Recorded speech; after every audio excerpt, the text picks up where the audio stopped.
Chuck Yeager, test pilot who broke the sound barrier, is dead at 97. It was October 14, 1947 when the sound barrier was broken. That man was Chuck Yeager, and he was piloting the Bell X-1. Then, Captain Chuck Yeager arrived at Muroc Air Force Base, California, now known as Edwards Air Force Base, the morning of October 14, 1947, for what would be his 9th powered flight piloting the Bell XL. On the morning of October 14, 1947, a small, rocket-powered aircraft flew its way into the history books. On that day, the myth of an impenetrable sound barrier was broken and forever changed the way the world viewed powered flight. Over the next 70 years, Air Force pilots would push the limits of speed, testing the boundaries of engines, aerodynamics, and the human body.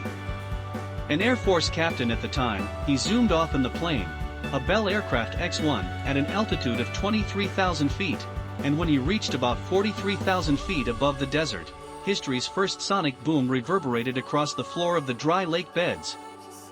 He had reached a speed of 700 miles an hour, breaking the sound barrier, and dispelling the long-held fear that any plane flying at or beyond the speed of sound would be torn apart by shock waves. Service members in Afghanistan welcome a special visitor who is part of military history.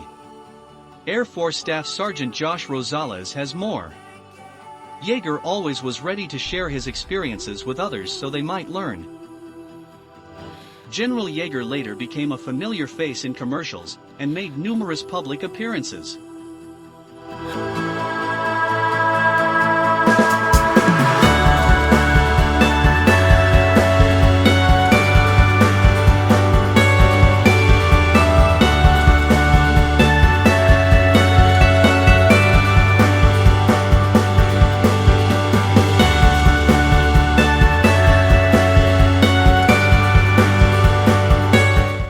Flying F-15 planes, he broke the sound barrier again on the 50th and 55th anniversaries of his pioneering flight, and he was a passenger on an F-15 plane in another breaking of the sound barrier to commemorate the 65th anniversary.